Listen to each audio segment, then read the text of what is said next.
Yes, what's up guys?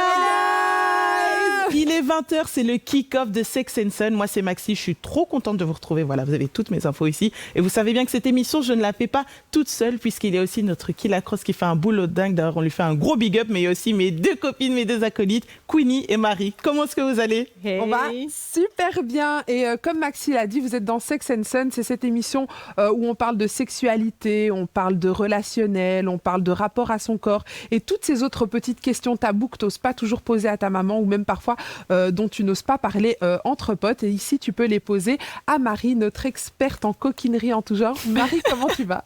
Ça va super bien, Queenie. Je suis hyper contente d'avoir nos sexolars encore une fois.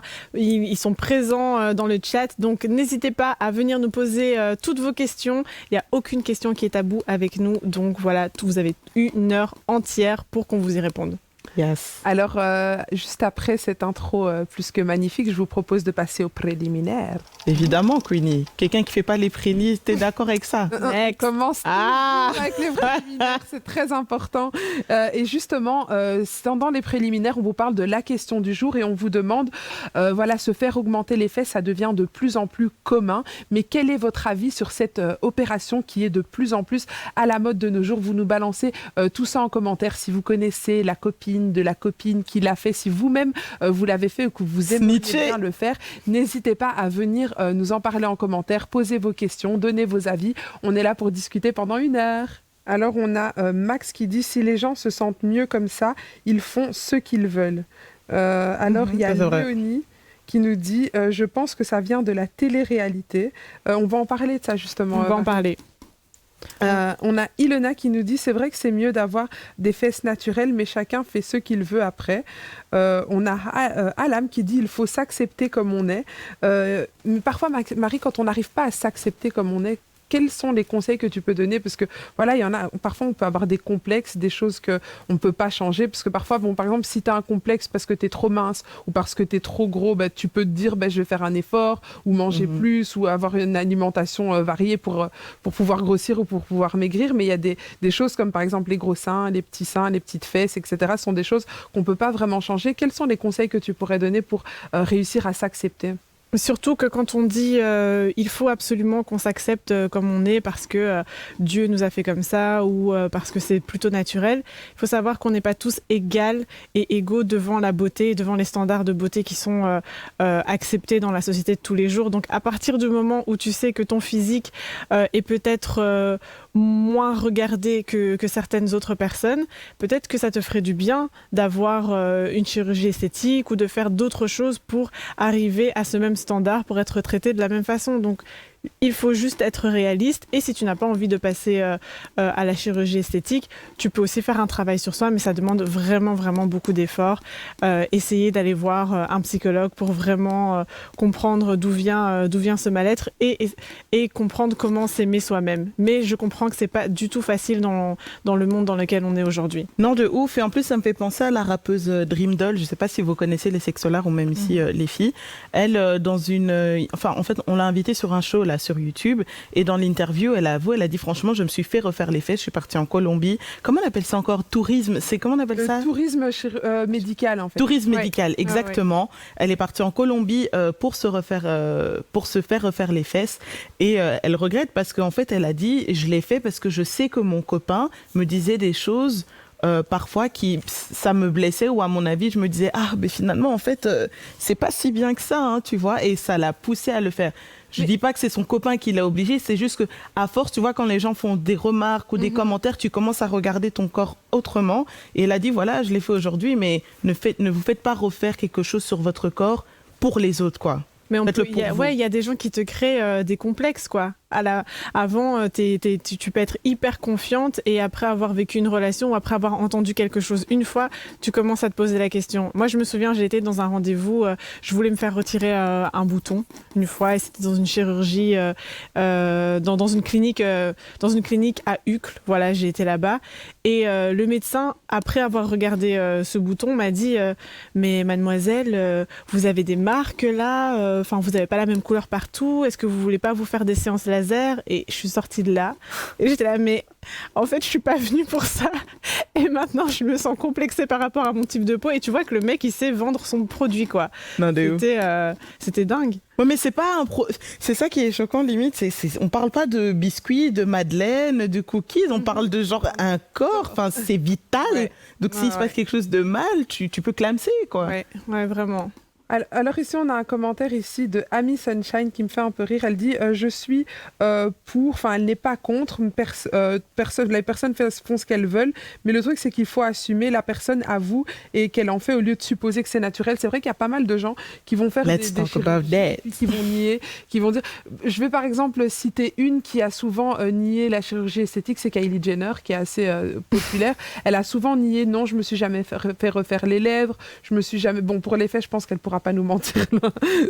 Tu vois, elle peut pas mentir, mais elle a par exemple dit qu'elle s'était jamais fait refaire les lèvres. Or, quand on voit des photos d'elle plus jeune et des photos maintenant, je suis pas en train de la shamer ou quoi, mais juste il y a une différence tellement flagrante que tu peux pas dire que c'est la puberté qui t'a amené autant de lèvres et autant de fesses. Après, si je peux me permettre, pardon, elle a reconnu pour les lèvres, hein, mais c'est bien le seul truc qu'elle a reconnu. Après, elle a reconnu longtemps après, tu sais. Ah oui, au début. Elle faisait croire que c'était les choses qui aspirent les lèvres. Il y a eu plein de filles qui ont utilisé ça et qui ont eu des accidents. Oui, la mode là de coincer, c'est lip pumper comme ça. Voilà, le lip pumper. Et elle disait aussi que c'était son rouge à lèvres, la façon dont elle le mettait. Ouais, le crayon. Tu vas nous la faire à nous.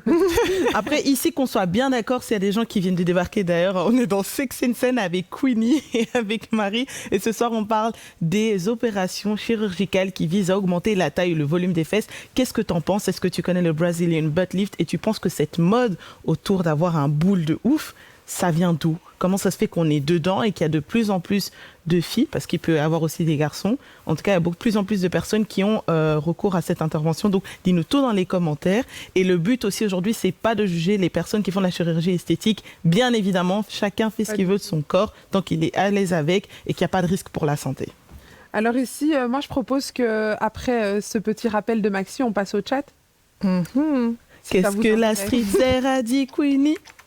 Alors, on a fait un petit sondage sur YouTube. On a essayé de savoir, on connaît la réponse, hein, mais à quel âge, quelle est la tranche d'âge à laquelle on a le plus recours à la chirurgie?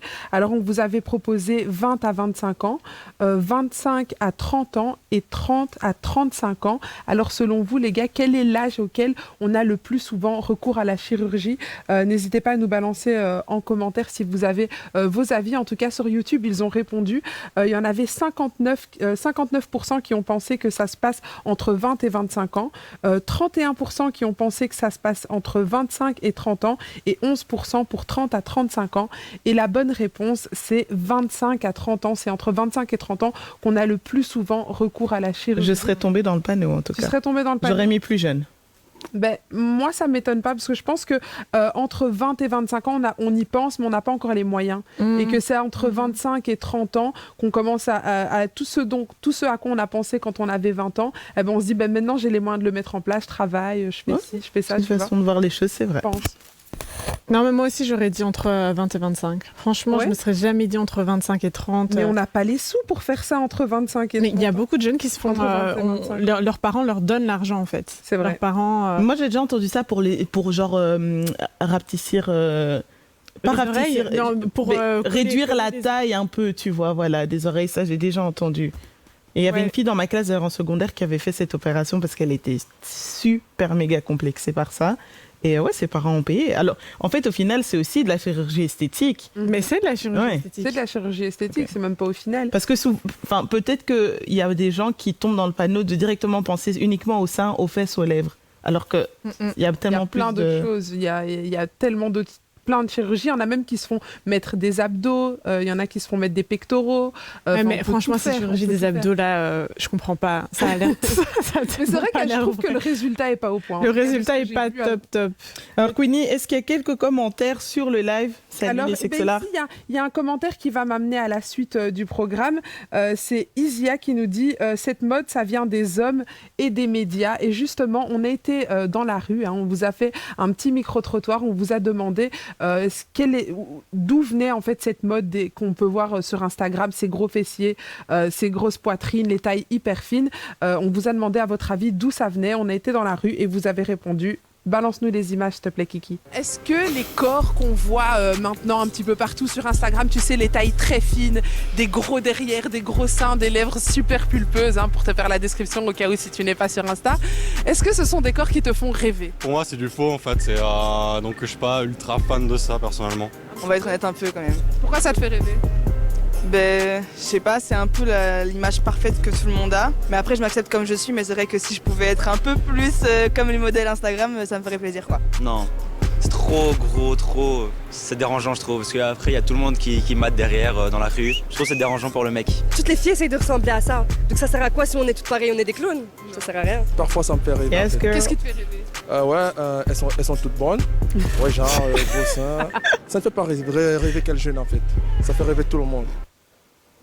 Ah, Le il est gars de la fin, quoi. Tout le monde, lui, ça le fait rêver. Elles sont bonnes. Bon, il va droit au but, tu vois. Mais c'est triste, donc il y a sûrement, je dis pas que c'est tout le monde comme ça, mais il y a sûrement des personnes qui le refont, qui se font refaire les fesses juste pour qu'on dise ouais, t'es bonne.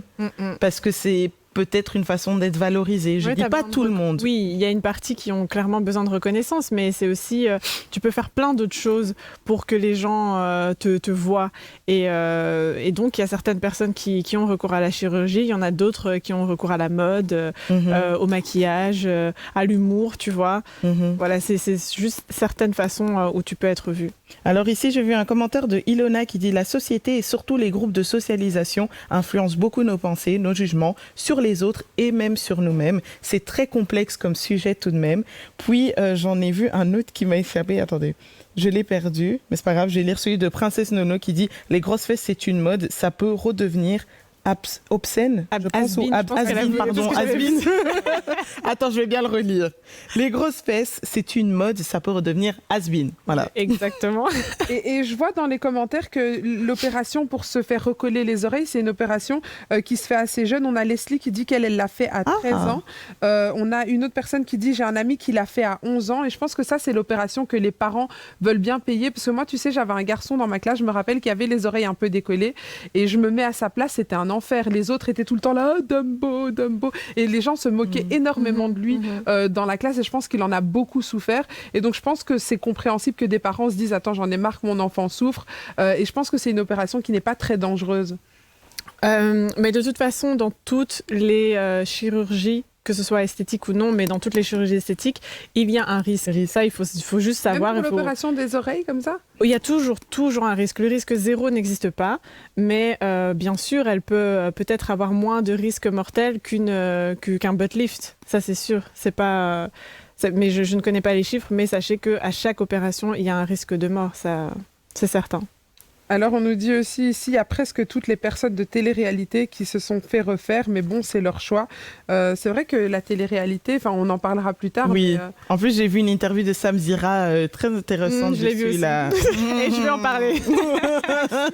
Maxime, il semblerait qu'Instagram a parlé aussi. Yes, et merci pour toutes vos réponses et sexolars parce que vous êtes toujours aussi vifs. Alors, on vous a demandé, serais-tu prêt ou prête à faire de la chirurgie esthétique? Et on a eu 21% qui ont dit oui, contre 79% qui ont dit non. Et il y a aussi eu beaucoup de réponses par rapport à la question, à ton avis, d'où vient cette mode, cette effervescence autour des opérations qui visent à augmenter le volume ou la taille des fesses? Donc, au niveau des réponses, on a Kim K, Nicki Minaj. C'est facile de accuser quand même Kim Kardashian de tous les mots. Hein. Il y avait beaucoup les Kardashians, il y avait beaucoup Nicki Minaj. C'est le clip Anaconda aussi, on a eu. Télé-réalité, des rappeurs, des médias, les Kardashians, encore une fois. Des réseaux et les critères des réseaux et les critères de beauté évoluent sans arrêt pour les femmes. Ça, j'aime bien ça comme réflexion. Un complexe pour les filles qui n'arrivent pas à prendre du poids. Et puis, on a aussi eu des influences et de Fashion Nova. Ça, c'est vrai. Fashion Nova, il y est pour beaucoup dans les complexes. Mais tu sais, quand il y a une personne qui a dit ça vient des rappeurs, et c'est vrai que moi, je pense que même si Kim Kardashian a voulu populariser ce gros boule et tout, c'est vrai que c'était d'abord les rappeurs qui parlaient à chaque fois des filles avec des grosses fesses, etc., les rappeurs américains. Et donc, du coup, elle, à mon avis, elle est venue après les rappeurs populariser ça et rendre ça un peu plus... Enfin, j'ai l'impression que tout ce que fait Kim Kardashian ça devient un peu beaucoup plus populaire. Genre, les tresses, les Noirs ont toujours fait des tresses et puis Kim Kardashian fait des tresses et ça devient une mode pour tout le monde. C'est vrai, mais moi, je pense que Kim a sûrement surfé sur comment est-ce que les gens consomment les choses aujourd'hui, tu vois. Et avoir des grosses fesses, ça date pas de Kim Kardashian, parce que même quand je vois les commentaires qui disent oui, la famille des Kardashian, non, réfléchissez, avant déjà dans les clips, il y avait les Hip Hop Honeys, les Vixen, qui étaient là dans les clips avec leurs grosses fesses, qui étaient belles et tout. Et Kim, elle est arrivée, elle a rendu ça, on va dire, à part le fait d'apparaître dans un clip avec tes grosses fesses, elle s'est dit, moi, je vais me faire de l'argent tous les jours pour ça, tu vois.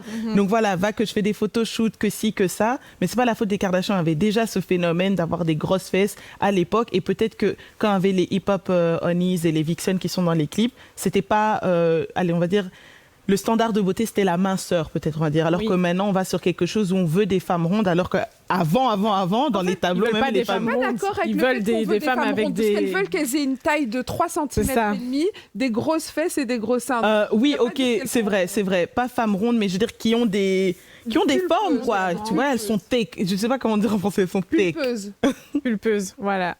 Moi, je pense que Kim Kardashian, elle a popularisé les fesses. Et en plus, comme c'était sur une femme qui n'était pas noire, voilà, c'était encore plus incroyable pour les gens. Et cette mode a vraiment touché toutes les couleurs et toutes les personnes. C'est pour ça, avant, c'était beaucoup plus dans le hip-hop et chez les Noirs américains, alors que maintenant, tout le monde a presque le même corps sur Instagram et tu dois avoir un certain corps pour devenir célèbre.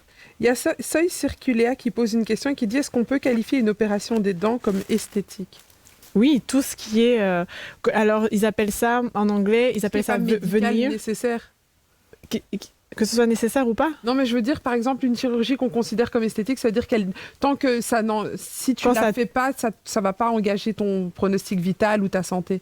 C'est ça que je veux dire. Mais ça peut être esthétique ou une chirurgie réparatrice quand tu as eu un accident et que, par exemple, tu as été brûlé, on doit te remettre de la peau. Mais si tu as aussi une dentition qui te pose problème, par exemple, on peut te limer les dents, on peut te remplir les petits trous entre chaque dent. Et je sais que plusieurs rappeurs américains comme DaBaby s'est fait cette opération et ça s'appelle des veneers. Et donc, ils remplissent tous les petits trous entre tes dents et ils les liment. Et donc, tu as des dents super blanches, hyper carrées, mais c'est pas tes dents, quoi. Ça me fait penser aux dents de Gucci Mane. À chaque fois, ces dents, elles sont toutes...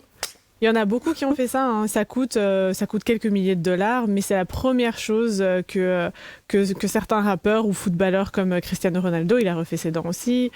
Le sourire, ça compte pour beaucoup, puisque le visage, c'est vraiment ce que tu présentes au monde dès que tu sors de chez toi. Donc les gens peuvent te percevoir différemment si tu as un visage qui présente d'une certaine façon. Alors Marie, justement, comme je vois que dans les commentaires, comme le commentaire de Queenie... Queenie vient de lire un commentaire et justement ça demandait si se refaire les dents, voilà, c'est une opération de chirurgie esthétique ou pas. Alors on va aborder ça dans le point Q. C'est quoi l'histoire de la chirurgie esthétique?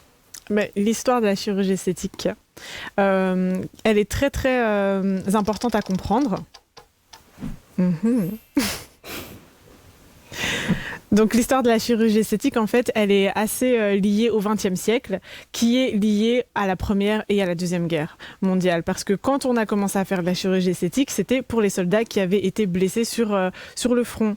Et c'est hyper intéressant de savoir que maintenant, c'est devenu cette sorte d'industrie de la beauté, etc. Alors qu'à la base, c'était des chirurgiens qui voulaient reconstruire des visages et qui voulaient faire en sorte que les soldats qui revenaient de guerre et qui étaient défigurés ne fassent pas peur à leurs femmes, à leurs enfants et aux gens qui marchaient dans la rue. Et il y a une histoire qui m'a beaucoup touchée d'une esthéticienne, d'une artiste qui s'appelle Anna Coleman Ladd et qui a commencé à reconstruire des visages en partenariat avec une autre docteur.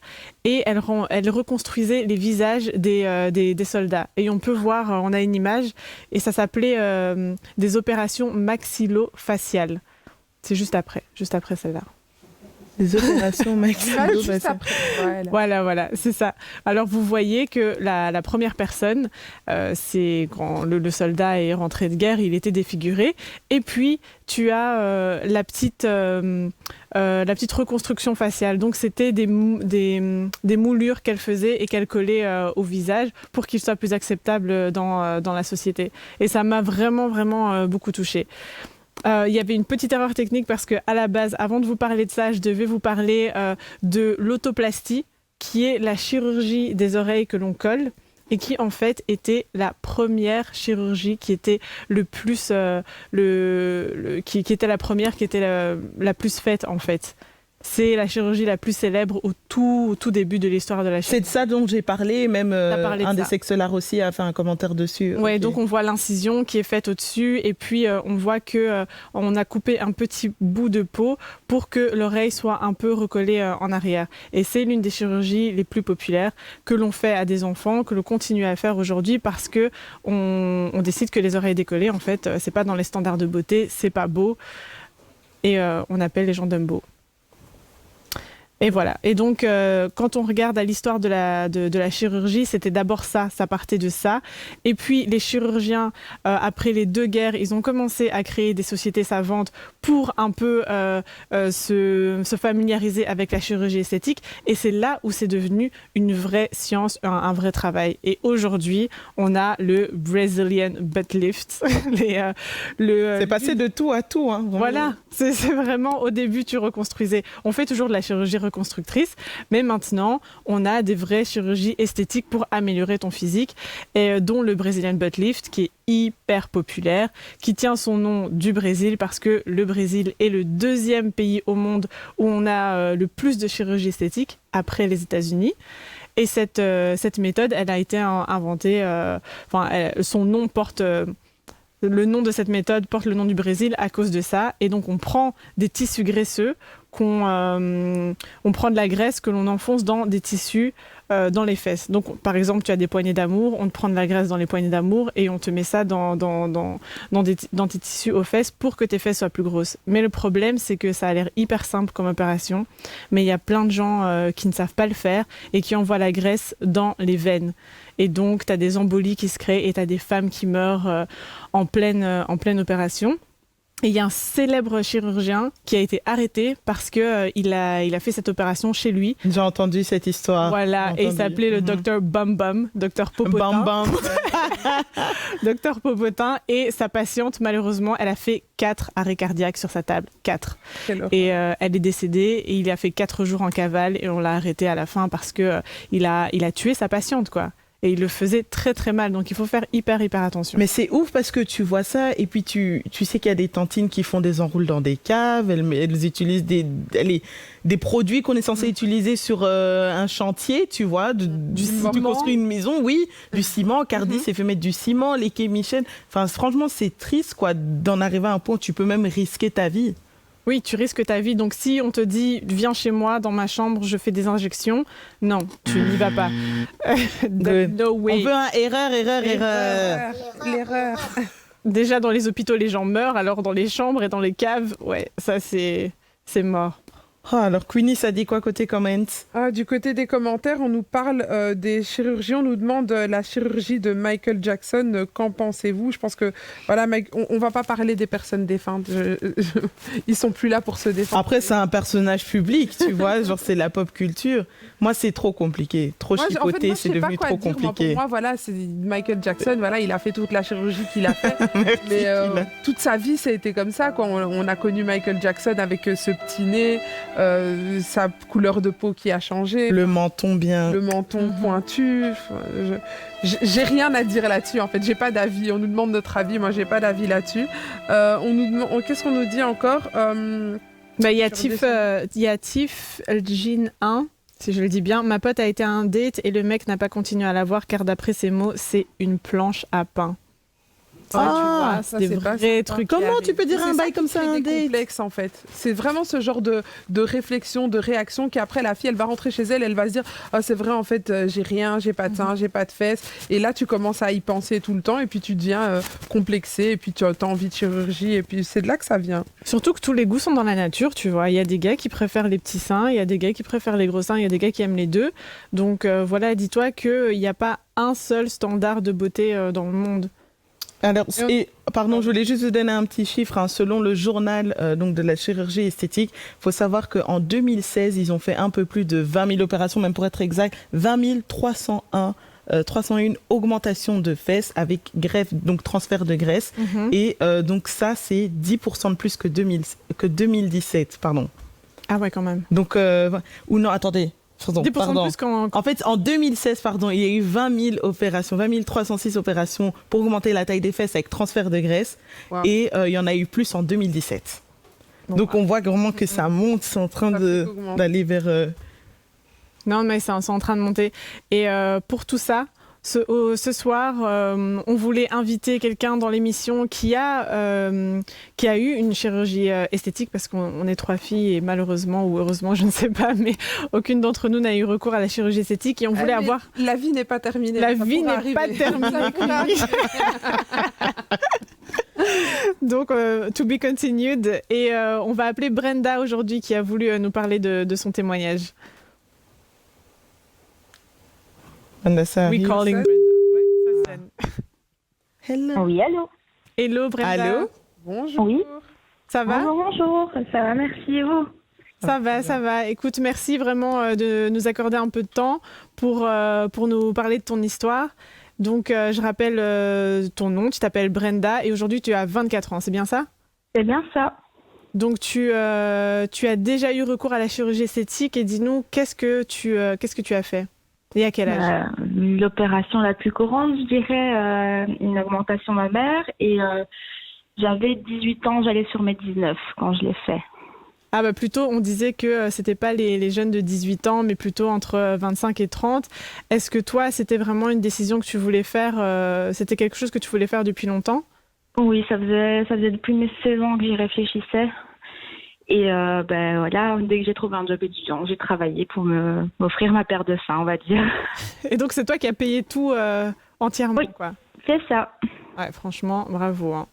Et Brenda, dis-nous, après ton opération chirurgicale, comment tu t'es sentie? Est-ce que tu te sentais beaucoup mieux? Oui, déjà en sortant de la clinique, j'étais, on va dire, soulagée. Et après, j'avais un peu mal, ce qui est normal, mais ensuite, voilà, je le vis super bien, j'en suis super contente. Et voilà, enfin, je ne dirais pas que je regrette. Est-ce que tu serais prête à refaire une autre chirurgie, une autre intervention de chirurgie esthétique? Oui et non. Oui, parce que ça serait la facilité. Non, parce que j'ai pas envie de tomber dans tout ce qui est cliché. Instagram et tout ce qui s'ensuit, parce que j'ai réussi à me complexer grâce à Instagram ou à cause d'Instagram, et donc voilà, j'essaye de pas tomber dans cet engrenage et j'essaye de prendre un peu de recul par rapport à ça. Est-ce que tu as senti qu'après ton opération, que le regard des gens changeait sur toi, et est-ce que juste ça t'a fait du bien ou pas? Non, pas du tout, non, parce que j'ai refait mes seins, mais de manière très discrète. Voilà, le chirurgien n'a pas abusé sur la taille, donc c'est limite passé inaperçu pour les personnes qui ne me connaissent pas forcément. Donc, je dirais pas, je vais pas dire oui. Mais toi, t'as une histoire que je dirais assez spéciale, parce que c'est vrai, on parle de chirurgie esthétique, on peut s'imaginer que c'est les gens qui ont pu te complexer, ou Instagram, ou la société. Mais toi, qu'est-ce qui s'est passé? Qu'est-ce qui t'a vraiment donné le besoin de faire cette opération? Alors, quand j'étais... voilà. J'avoue que c'était pas un complexe, mais c'est vrai que j'étais vraiment plate, donc je me disais, un peu plus de sang, ça serait pas de refus. Mais ce qui m'a vraiment poussée, c'est plutôt le fait que, je me suis fait abuser quand j'étais petite, malheureusement, et mon corps n'a pas changé depuis cet âge-là, et en fait, à chaque fois que je me regardais dans le miroir, je revoyais cette petite fille innocente et j'avais pas ce corps de femme qui m'empêchait de passer au-dessus.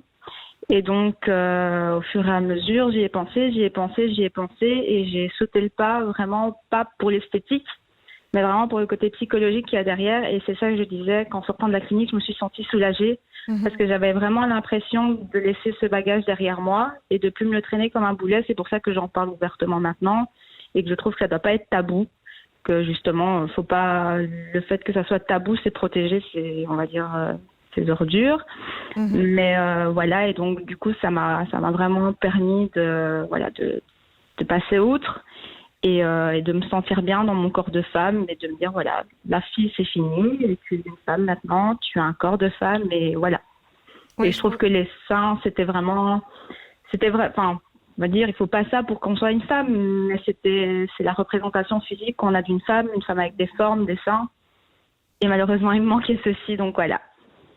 Mais ton témoignage, vraiment, ça prouve que même si la chirurgie, elle n'est pas réparatrice visuellement, elle peut être réparatrice avec ton état mental. Oui, avec le mental. Maintenant, je pense qu'il faut pas tomber dans le piège de la dysmorphie, enfin bref, voilà. Dysmorphie. Voilà, vous m'avez comprise. Mais je pense qu'il ne faut pas tomber dans ce piège de se regarder dans un miroir et se dire ah, je ferai bien mes seins, oui, je suis pas belle. Je pense que voilà, ça aussi c'est une maladie, mais je pense que si on a vraiment un complexe, passer le pas sans tomber dans l'excès, ça peut vraiment aider niveau psychologiquement, mais faut bien y réfléchir, faut bien peser le pour et le contre, parce que je rappelle que c'est là parce que toutes les Instagrammeuses sont quasiment passées sur le billard qu'il n'y a pas de risque.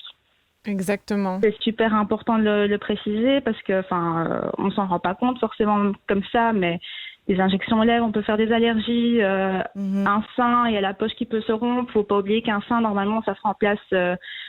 Certains les gardent à vie, d'autres doivent les remplacer après 5 ans. Donc, il faut se dire qu'il faut toujours avoir une petite économie pour dire que s'il faut faire remplacer quelque chose, on puisse avoir de l'argent pour pouvoir le faire. Donc, c'est ça que je dis, parce qu'à m'entendre, on dirait que c'était tout beau, tout rose. Oui. Mais je tiens à rappeler qu'il y a quand même beaucoup de risques, beaucoup, non, mais qu'il y a quand même des risques derrière. Voilà, il y a quand même des risques à chaque fois que tu fais une opération chirurgicale. Voilà. Ça, c'est important. Et il est important aussi de noter qu'avant ton opération chirurgicale, tu voyais déjà une psychologue à qui tu en as parlé et qui voyait ça comme une très bonne décision pour toi, en tout cas. Oui, voilà, j'en ai parlé avant parce que, voilà, au niveau, mes parents ne concevaient pas trop et j'en ai parlé à ma psy qui m'a dit, oui, voilà, vas-y, tu as quelque chose derrière, si ça peut t'aider à aller mieux. Voilà, maintenant, il faut pas forcément avoir un bagage pour se dire bon, je vais faire de la chirurgie esthétique, mais je tiens à rappeler, il y a des risques. À chaque fois qu'on se fait anesthésier, il y a des risques. Donc voilà, faut pas prendre ça à la légère non plus. En tout cas, merci Brenda pour ton témoignage. Je pense qu'il a aidé beaucoup de ouf, t'es super courageuse, vraiment. Et c'est un beau message. Voilà, et je tiens à dire à tous ceux qui nous regardent et qui ont été victimes de viol ou d'abus que ce n'est pas un tabou et qu'il faut en parler. Voilà. C'est vrai. Merci beaucoup Brenda. Avec plaisir, passez une bonne soirée. Merci, bisous. Au revoir. Alors, si jamais il y a des sexolars qui viennent de débarquer, il est 21h35, vous êtes dans Sex and Sun avec Queenie, Marie et moi c'est Maxi. Ce soir on parle des opérations de chirurgie esthétique et en particulier aussi le Brazilian butt lift, si tu connais, dis-nous tout dans les commentaires. Et qu'est-ce que tu penses de ce phénomène, cette mode autour du fait de s'augmenter le volume, la taille des fesses chirurgicalement, pardon, je vais arriver. Chirurgicalement. Attends, je vais reprendre ma phrase parce que ici les gens aiment trop jouer avec moi.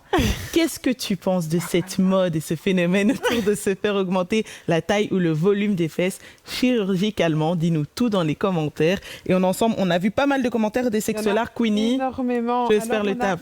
Alison Sweetie qui nous dit c'est vraiment dommage que les standards de beauté prennent le contrôle sur certains. Acceptons-nous comme nous sommes.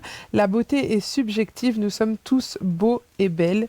Mais à elle, j'ai envie de lui répondre. Voilà, c'est vrai que tu as totalement raison. On est tous beaux et belles à notre manière et il faut pouvoir s'accepter.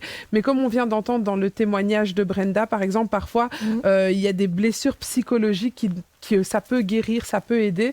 Et je pense qu'il ne faut pas être dans le jugement et tout de suite pointer du doigt une personne qui aurait fait de la chirurgie esthétique parce qu'on ne sait pas l'histoire qui peut se cacher derrière. Exactement.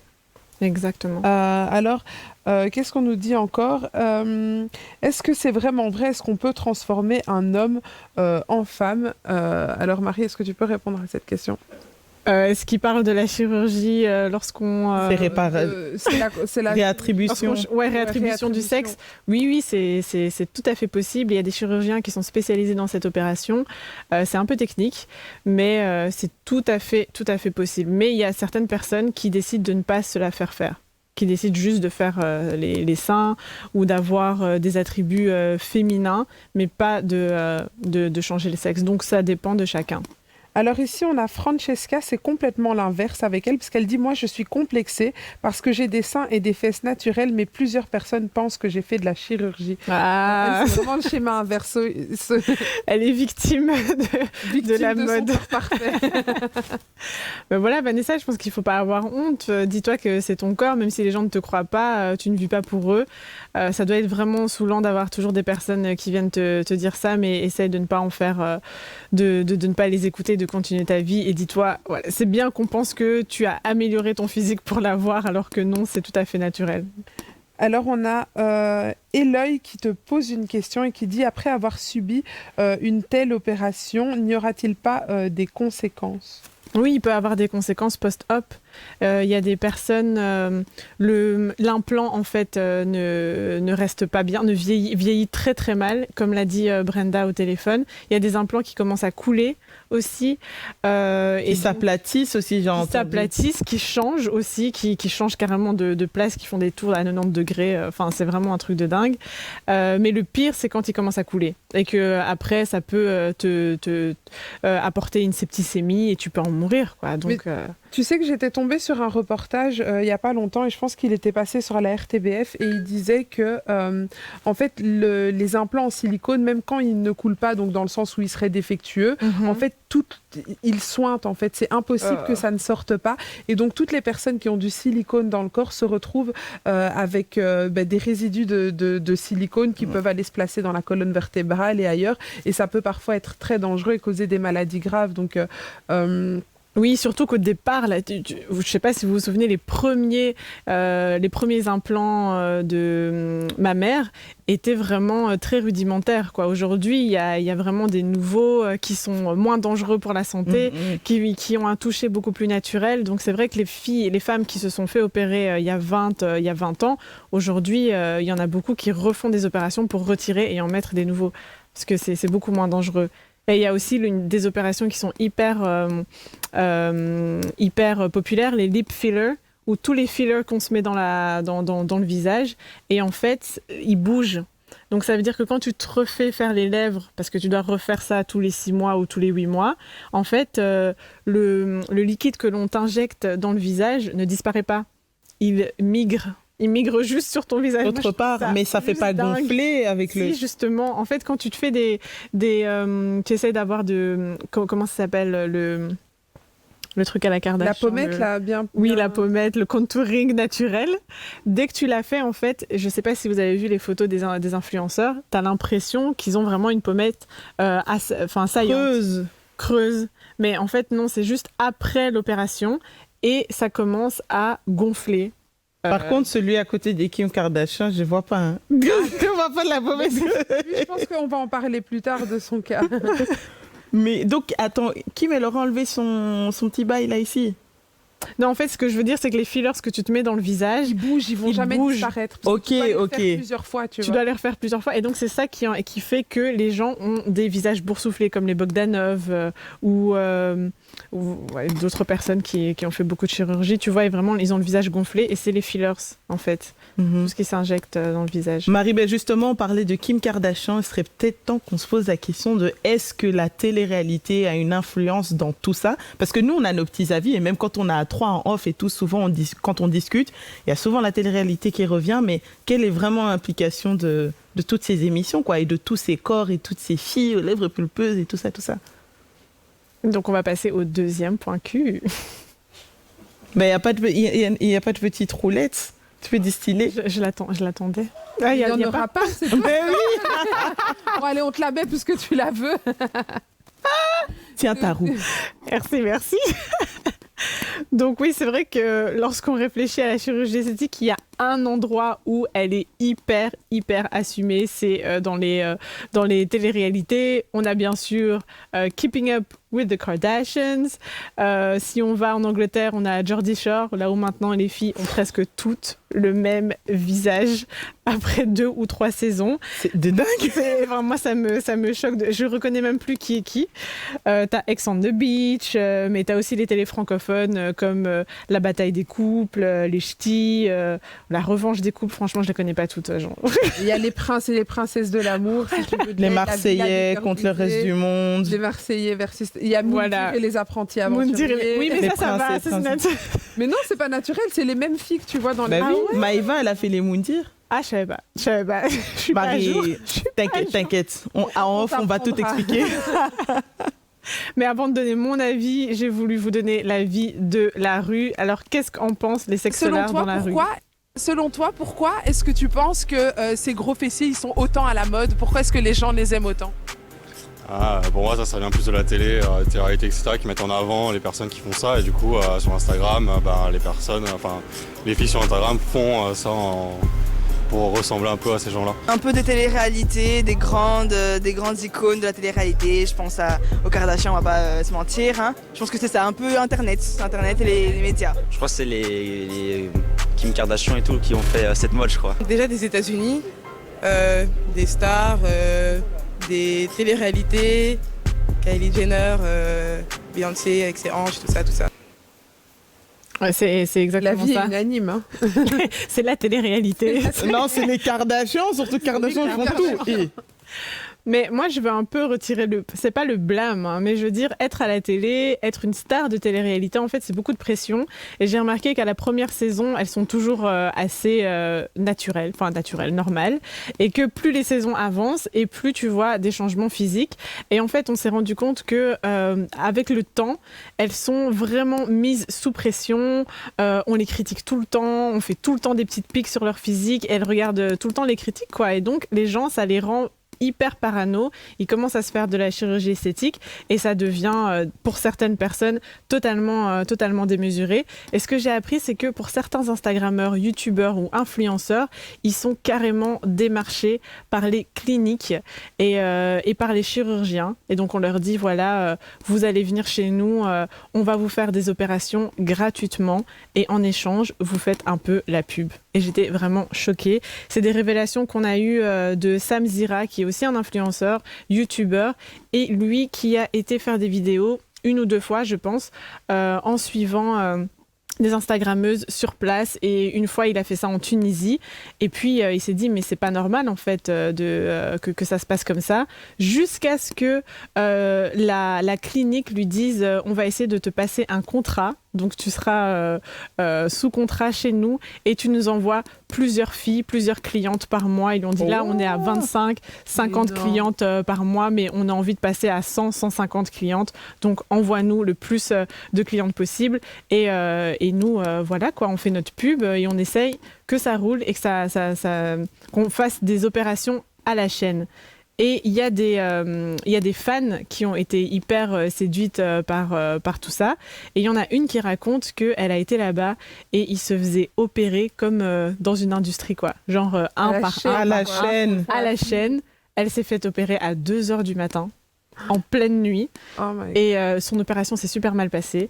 Elle a toujours des douleurs et elle voulait se faire une liposuction aux fesses et elle a toujours des trous en fait au niveau des fesses. Et c'est parce qu'elle a vu une de ses influenceuses qui avait fait cette liposuction dans cette même clinique et c'est un vrai business. Donc ne vous faites pas avoir. Quand vous voyez vos stars, vos influenceurs préférés qui sont dans une clinique et qui font la pub comme ça, parce qu'en France, c'est interdit. Donc, quand ils font la pub, c'est sûrement dans d'autres pays.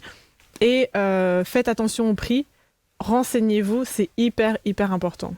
En fait, moi, je trouve ça choquant qu'on vende ça comme si c'était une publication Instagram. Tu vois les publicités, ouais, shop des gens, nanana, pour $4, pour $10. Enfin, on parle de vie, quoi. Et c'est là où tu vois même dans la tête des chirurgiens, alors qu'ils savent qu'il y a des risques, ils se jouent de ça comme si c'était genre un bête truc, quoi. Ouais. C'est ouf. De malade. Et justement, en parlant de ça, je ne sais pas si vous aviez déjà entendu parler de ce garçon, il s'appelle Jordan James Park, c'est un Anglais de 23 ans qui, lui, voulait tout faire pour ressembler à Kim Kardashian. Il a fait plus de 50 chirurgies, il a dépensé 100 000 euros pour un résultat... voilà, moi, je vois très bien c'est qui. Là, je pense qu'on avait une photo de James Park, le sosie. Moi, je l'ai vu dans l'émission Chirurgien à tout prix, Botched. J'aime cette émission. Et franchement, moi, tu vois à quel point le rôle des mais on voit à quel point le rôle des influenceurs il est important et ce serait important que les influenceurs se rendent compte à quel point ils ont un pouvoir sur les gens et qu'ils fassent beaucoup plus attention à ceux qui font comme promotion, etc. Parce que quand on voit un jeune homme comme ça qui a à peine 23 ans et qui est prêt à débourser des centaines de milliers d'euros, faire 50 chirurgies et ne plus jamais pouvoir revenir en arrière, tout ça parce que tu vois quelqu'un et tu veux faire comme lui. D'ailleurs, je ne sais pas si vous avez vu, mais dans l'épisode de Botched, justement, de Chirurgien à tout prix sur I, il était parti parce que tellement il avait fait il avait mis des injections dans ses lèvres, ça liquait, ça coulait. En fait, donc il devait toujours avoir un petit mouchoir pour tapoter, parce que oui, vraiment, et j'étais là, frère, allez quoi. Franchement. Justement, en parlant de ça, Marie, est-ce qu'on ne parlerait pas des dangers de la chirurgie esthétique ? Ah oui, c'est super de parler de ça parce que c'est hyper important. Donc, les dangers de la chirurgie esthétique, si tu veux te faire opérer, il faut toujours savoir que si tu vas sous une table d'opération, il y a des risques de mort ou il y a des risques que tu en sortes avec des complications. Donc ça, il faut déjà le savoir.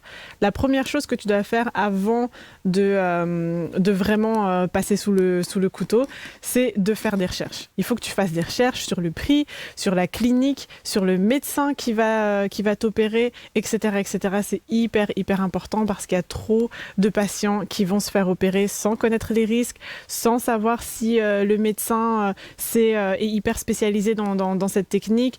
Et il y a beaucoup de clients aussi qui se font avoir par le prix. Ils disent bon, c'est pas cher, je vais aller en Turquie, en Tunisie. Ça veut pas dire que là-bas tu ne peux pas te faire opérer par des chirurgiens compétents. Ça veut dire que des fois, quand le prix est rabaissé, c'est jamais bon de faire le rabais sur une opération chirurgicale. Donc ça, c'est super, super important. C'est ça, c'est pas un aller-retour Paris-BX. Hein. Voilà. C'est quand même une grosse opération. Tu peux finir avec des grosses complications et la santé, c'est la richesse. Donc vraiment, faire attention à ce que tu fais à ton corps, c'est hyper important. Il y a une animatrice norvégienne de 24 ans qui s'est fait opérer en Tunisie à 19 ans. Et elle dit aujourd'hui, voilà, je voulais avoir une augmentation des fesses, mais j'étais trop mince. Elle était trop mince et donc c'était pas possible de faire l'injection de graisse. Et ses médecins ont préféré lui faire des implants. Elle était très contente au départ, mais elle est revenue en Norvège, elle était à la télé et les gens lui ont dit mais ça n'a pas l'air du tout naturel parce que ça faisait des grosses boules juste en bas dans les fesses. Comme quand on voit Kim K à la plage, on voit que c'est pas vraiment un corps hyper naturel et elle a regretté. Elle a dit aujourd'hui, je regrette de m'avoir fait poser ces implants et je regrette aussi d'avoir fait l'impasse sur le prix parce qu'elle est partie à l'étranger pour le prix alors qu'elle aurait peut-être pu se poser des implants plus petits ou avoir une autre technique de chirurgie pour pour augmenter la taille de ses fesses. Et c'est hyper, hyper important à savoir. Et aussi, on parlait des personnes qui sont fragiles mentalement, psychologiquement, qui sont très très complexées et qui peuvent être vite séduites par la chirurgie esthétique et ça peut vraiment devenir un effet boule de neige. Tu te fais une opération mais tu te sens pas mieux, tu te sens pas plus beau, plus belle. Tu te fais une deuxième, tu te sens pas mieux, une troisième. Et il y a des personnes comme ça qui continuent à en faire mais ça ne les soigne pas et ça ne les soignera jamais parce que ce n'est pas quelque chose qu'ils peuvent fixer par la chirurgie. Et donc ça, c'est hyper important de savoir qu'il y a tous ces dangers, en plus des complications chirurgicales, que tu peux être malade pour le restant de ta vie pour une seule opération. Donc il faut faire attention. Alors Marie, on t'a beaucoup parlé pendant cette émission de Turquie, même Maxi, etc. Il y a eu beaucoup de choses. Il faut savoir que la Turquie, c'est devenu vraiment le pôle incontournable de la chirurgie esthétique dans le monde. Ils sont même arrivés à la 3e place, juste derrière les États-Unis et la Corée du Sud. Et là-bas, en Turquie, en fait, on va retrouver des clients qui viennent du monde entier, autant de chez nous, ici en Europe, que ce soit la France, la Belgique ou encore d'autres pays comme l'Espagne, mais aussi des gens qui viennent des États-Unis. Il y a des gens qui viennent du monde entier pour aller se faire opérer en Turquie. Et la principale raison, c'est parce qu'en fait, là-bas, les prix, ils sont quasi dérisoires, on va dire. Pour vous donner un exemple, tu as une rhinoplastie. Là-bas, ça va coûter 2 500 € et en France, on est plutôt à 5 000 €. Pour par exemple des implants donc 2 capillaires, fois moins cher. Oui, c'est ça. Pour des implants capillaires, on est à 4 000 € en Turquie, et puis en France, on est à 8 000 €. Mais là, bon, on va dire, ce sont les cliniques les plus réputées. On est à moitié prix, mais il y a certaines cliniques qui sont beaucoup plus, j'ai envie de dire, dangereuses, parce que là, les prix sont jusqu'à 90% moins chers. Donc, tu payes que 10% du prix que tu aurais payé ici. Donc, il ne faut pas s'attendre à une qualité... Oui. J'allais dire, c'est ça, c'est AliExpress, quoi. You get what you paid for. Et en dehors de l'aspect low cost, ce qui va aussi attirer les gens dans le fait d'aller se faire opérer en Turquie, c'est les délais d'attente. On sait que chez nous, pour avoir une chirurgie, tu vas toujours au minimum attendre 6 mois. Il faut avoir un premier rendez-vous, un deuxième rendez-vous, voir si tu es sûr. On doit vraiment analyser l'aspect psychologique. Un chirurgien ne va pas te dire « Ah oui, aujourd'hui, tu veux faire tes seins, allez, demain, viens et je te les mets ». Ça se passera jamais comme ça. Tandis que là-bas, en Turquie, au bout de tu peux avoir un rendez-vous au bout de 8 jours et tu fais ton opération sans aucune attente, en fait. Mais voilà, ça peut aussi comporter des risques. Et je sais que Maxi, toi, tu as une anecdote par rapport à ça. Ouais, plutôt triste même. En fait, je suis tombée sur un article d'une jeune femme en fait anglaise. C'était une maman, elle avait 29 ans, 3 enfants, en couple, tout va bien. Elle est complexée et ce qu'elle se dit, c'est je vais aller refaire mes fesses, je vais faire une augmentation des fesses, et elle est partie en Turquie pour ça. Elle part avec sa maman, donc avec ses enfants, en se disant voilà, je vais faire un truc pour que je sois moins complexée, que je me sente mieux dans mon corps de femme. Et ce qui s'est passé, c'est qu'il y a eu une erreur. En fait, le chirurgien a fait une erreur pendant l'opération et il a injecté la graisse qu'il avait pris de son ventre directement dans une veine. Et que ça fait, en fait, c'est que ça bouge ton artère pulmonaire et que voilà, tu clames direct, en fait, parce que le sang ne circule plus. Et j'ai trouvé ça trop triste. C'est super triste comme histoire. Bon, là, il y a un commentaire pour détendre un peu l'atmosphère après ton histoire super triste. C'est Chris. Réfléchissez bien avant d'aller faire opérer comme ça. Il y a Chris Benef qui nous dit « La chirurgie en Turquie, c'est comme au Lidl, tu peux tomber sur un bon comme un mauvais. » Lol. Après, j'avais vu ce commentaire. Après, pour éviter de te poser la question si c'est Lidl, fais bien tes recherches. C'est ça. Mais pourquoi pas faire du sport pour avoir un peu plus de fesses? Est-ce que c'est possible de vraiment... Toi, ça, c'est une question que je me pose. Il y en a beaucoup, tu sais, des filles, des sportives, des Instagrammeuses qui ont un Instagram où elles disaient « Avant, j'avais pas de fesses et maintenant, j'en ai. Mais c'est grâce au sport. » Et parfois, j'ai du mal à le croire. Je sais pas, vous, les filles, si vous... Des fois, oui. Moi, je pense qu'il y en a qui trichent. Pour moi, Bérénice... comment ça s'appelle? Bérénice Burgos, là, c'est une belle gosse de ouf. Ouais, elle a refait son corps et tout. Elle a tout 40 ans, tu crois qu'elle a 25. Ouais. Mais bref, elle a refait ses fesses, mais et en plus, elle va au sport. Donc, elle a pris un ascenseur. Et puis, elle est déjà au 87e étage qu'elle te nargue. Et toi, t'es au 2e seulement en train de tailler tes squats et tout à la salle. Non, mais je pense que tu peux, oui, faire les deux en même temps. Mais il y a des gens qui n'arriveront jamais à des fesses de Bérénice Burgos naturellement, tu vois. Enfin, faut pas se cacher. Faut pas se voiler la face. Il est l'heure du Ducky Style, les gars. On n'a plus le time. On n'a plus le time. Ok, explique-nous. Mais explique-nous, on fait quoi aujourd'hui pour le Ducky Style? D'abord, j'attends ma roulette, s'il te plaît. Voilà. J'ai eu ma roulette. On peut en parler. Alors les gars, tout le monde adore les fesses. On n'arrête pas d'en parler depuis le début de cette émission. Mais est-ce qu'on sait vraiment tout sur les fesses? Moi, aujourd'hui, j'ai décidé de faire un petit quiz avec des infos insolites à propos des fesses. On va voir si vous êtes calés ou pas. Alors la première question, c'est le fait d'aimer regarder des fesses, ça porte un nom. Et ça s'appelle soit réponse A. Donc vous mettez en commentaire soit la réponse A, soit la réponse B. Je compte sur vous, les gars. Donc donc le fait d'aimer regarder les fesses, ça porte un nom et ça s'appelle réponse A, l'oculofessophilie ou alors la pygophilie. Pygophilie. Moi, j'aime bien la A. La A, c'est oculo-fessophilie. Et la réponse B, c'est pigophilie. Les gens qui aiment regarder des fesses, on peut dire qu'ils sont soit c'est un pigophile ou pigophile. Une pigophile. J'ai l'impression que oculophile, c'est Queenie qui a inventé, mais même si le mot me paraît logique, je vais dire le B. Alors, on a Alexa qui dit réponse A, Brian qui dit réponse A, on a Diasako qui dit réponse B, on a beaucoup de réponses A, on a juste 2 réponses B. Il faut savoir que c'était la réponse B, Maxi aussi, tu as raison, c'est là. Quelqu'un qui aime regarder les fesses, on va dire de lui que c'est un pigophile. Je suis tombée dans le piège. Je suis tombée dans le piège. Alors les gars, la prochaine question, la réponse pour moi, bref. Balance. Les femmes aux fesses généreuses font des enfants plus intelligents. A, vrai, B, faux. Les femmes aux fesses généreuses font des enfants plus intelligents. Réponse A, c'est vrai. Réponse B, c'est faux. C'est faux. Moi, je dirais que c'est vrai. Les gars, est-ce que les femmes qui ont des grosses fesses font des enfants plus intelligents? Vrai ou faux? C'est faux. Qu'il accroche, il a dit oui. Vous l'avez pas vu, mais il a dit oui. Moi, je veux dire que c'est faux. Moi, je dis mais qu'est-ce qu'ils vont justifier encore si c'est vrai? Il y en a beaucoup qui disent que c'est faux. On me dit beaucoup B là pour l'instant. Beaucoup de gens pensent que c'est Allez les gars, soutenez-moi. Eh ben Marie, j'ai envie de dire que tu as raison. Et c'est une étude très sérieuse qui a été réalisée par l'université de Pittsburgh aux États-Unis. Et en fait, les formes généreuses sont directement acheminées vers le cerveau du bébé grâce à l'allaitement. Et en fait, en gros, les fesses, en fait, ce serait un stock que les femmes auraient dans le but un jour de donner la vie. C'est quoi ça? Transférer. Alors, non, mais c'est...